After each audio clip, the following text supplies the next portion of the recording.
नमस्कार दोस्तों, मैं आपका अरविंद मुखरिया और आप देख रहे हैं आमने सामने कौन है। और आमने सामने कौन है में कई मुद्दे उठते हैं, कई लोगों से मिलते हैं, पर इस बार का एक मुद्दा है बड़ा, जो मीडिया की सुर्खियों बना हुआ है। मैं बात चीन या पाकिस्तान की नहीं करूँगा, ना पाकिस्तान में बाढ़ आई है उस बात की करूँगा। मैं एक ऐसा मुद्दा उठाना चाहता हूँ आपके सामने जिसमें किसी की धार्मिक भावनाओं को आहत ना पहुंचाते हुए बस इतना कहूँगा कि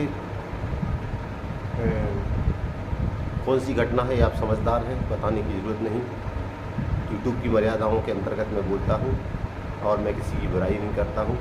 बस इतना ज़रूर कहूँगा, जो मुद्दा है वो मुद्दा ये है कि अभी 2 साल हमने कोरोना काल के गुजारे, लोगों के लिए दवाइयाँ कम पड़ गई, लोग बेतहाशा मर रहे थे, लोगों को दवाइयों की ज़रूरत थी, लोगों को पैसे की ज़रूरत थी, लोगों को मदद की ज़रूरत थी। लेकिन सबसे बड़ी बात जो है वो ये है कि कभी किसी जगह जो घटना हुई है, चाहे वो समझ लो चंदे को लेकर हुई हो, या लोग क्यों लाखों करोड़ों रुपए इकट्ठे करते हैं और प्रोग्राम है, कार्यक्रम के लिए तो लाखों लोग इकट्ठे चंदा इकट्ठा कर देते हैं, लोग मांगते हैं, रसीदें काटते हैं। ये क्यों? या चंदा करना किसी बड़े कार्यक्रम के लिए चंदा, चाहे वो राजनीतिक हो, सामाजिक हो, आर्थिक रूप से, ऐसे चंदे इकट्ठे किए जाते हैं। लाखों रुपए, करोड़ों रुपए इकट्ठा होता है, या बड़ी बड़ी मीटिंगें हों उसके लिए करोड़ों रुपए इकट्ठा होता है, चुनाव के लिए करोड़ों लोग इकट्ठा होता है और करोड़ों रुपया बर्बाद हो जाता है। तो क्या वास्तव में उन गरीबों के लिए जिनको वास्तव में ज़रूरत है इसकी, क्या उनके लिए ये पैसा इकट्ठा नहीं हो सकता? आप समझदार हैं, समझ रहे होंगे कि मुद्दा क्या है और मैं बात कहाँ की कर रहा हूँ। सीधे सीधे घुमा फिरा के बात करने की मेरी याद नहीं है। आखिरकार इतना पैसा इकट्ठा किस लिए होता है? 1,51,2100। आप समझदार हैं कि चंदे का मतलब क्या है। अब इतना कहना चाहता हूँ कि कौन लोग हैं जो करते हैं, या कौन लोग जो चंदा मांगते हैं, या किस उद्देश्य से चंदा इकट्ठा किया। समाज में इसकी आवश्यकता कहाँ है? क्या उन गरीबों की इसकी आवश्यकता नहीं उस पैसे की, जो 2 रोज वक्त की रोटी नहीं ढूंढ पा रहे हैं, बना पा रहे हैं, या उनके लिए इतनी व्यवस्था नहीं होती? वो मजदूर जो दिन रात इकट्ठा करके 200-250 रुपये कमाते हैं, क्या उनके लिए इस पैसे की जरूरत नहीं है? भारत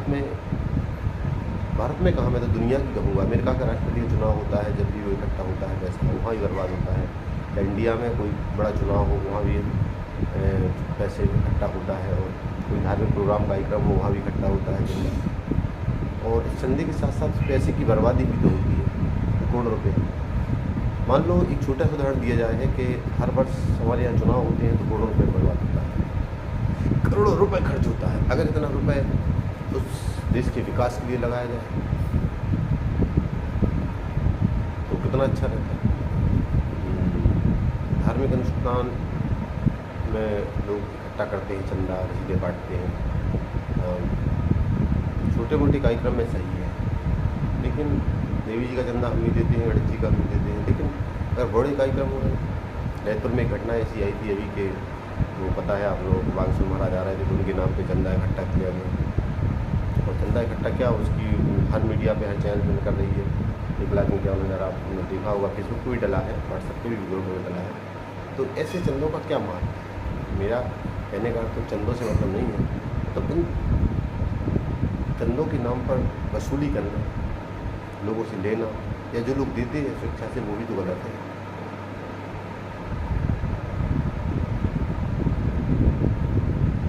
भारत जैसे देश में, लोकतांत्रिक देश में, ऐसे पैसे की बर्बादी होना भी गलत है, क्योंकि करोड़ों लोग आज भी एक टाइम भूखे ही सोते हैं।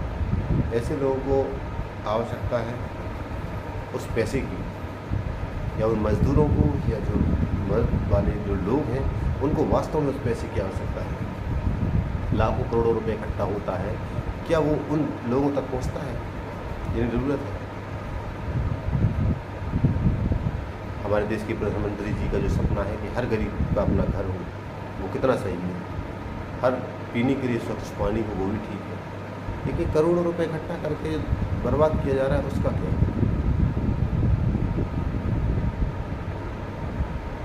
आपके पास लाख है, 20 लाख है, 25 लाख है, आप 1-1.5 लाख चंदा देंगे, ठीक है, अच्छी बात है। लेकिन गरीबों का क्या? भगवान के आसरे बैठे हैं, जो उनके दर्शन के लिए या जो उनकी प्रवचन सुनने के लिए जो यहाँ आए हैं, गरीब लोग जिनके पास किराया लगाने के लिए नहीं, वहाँ वो जाते हैं, आते हैं, यहाँ उनकी आस करें कि वो आएंगे। तो किसी के नाम पर ऐसी, ये सब गलत है। मुद्दा बड़ा है, कठिन है, लेकिन इसके साथ साथ समाज में उस वर्ग का नाम भी खराब हो रहा है। और दूसरी बात, तो फिर बात क्या है कि उस स्थान का नाम भी खराब हो रहा है, यहाँ के लोग ऐसे। तो हमें समझदारी यही करनी है कि इन लोगों को इनके भ्रम में ना आए। ऐसे लोग हर जगह मिलेंगे, जो अपनी दुकान चलाएंगे। तो मेरा किसी व्यक्ति विशेष पर नहीं, बल्कि ऐसे लोग हैं जो समाज में ऐसी कुप्रथाएँ फैला रहे हैं, जिसकी ज़रूरत जिन्हें है उन्हें पहुंचना चाहिए। आप कोई ट्रस्ट बना के गरीबों में, जैसे रोज़ सुबह शाम कुछ अच्छे संगठन है, खाना खिला रहे हैं गरीबों को, उनके पहनने के लिए ओढ़ने के बिस्तर दे, दवाइयों का इंतजाम करते हैं, अस्पतालें चलाते हैं। हम ऐसा क्यों नहीं कर सकते? भारत में इसी चीज़ की कमी है, इसीलिए कुछ लोग एकदम से बढ़ रहे हैं और फिर बैकफुट पे आ रहे हैं। और ऐसा क्यों हो रहा है, इसकी कभी आपने कल्पना की? मैं तो यही चाहता हूँ कि ऐसा ना हो, और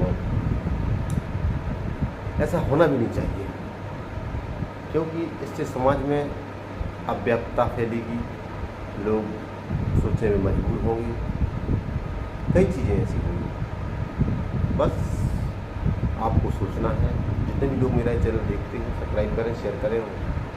और एक जो मुद्दा है आज का मुद्दा कि हमें पैसा व्यय करना चाहिए ऐसे लोगों पे, ऐसे इतना ज़्यादा व्यय करना चाहिए, वो भी गलत है।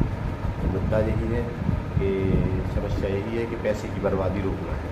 कुल मिला के पैसे का अपव्यय ना हो, मुद्रा की स्फीति ना बढ़े, और रुपए की बर्बादी भी खराब है। गरीबों को लगे, अच्छे लोगों को लगे।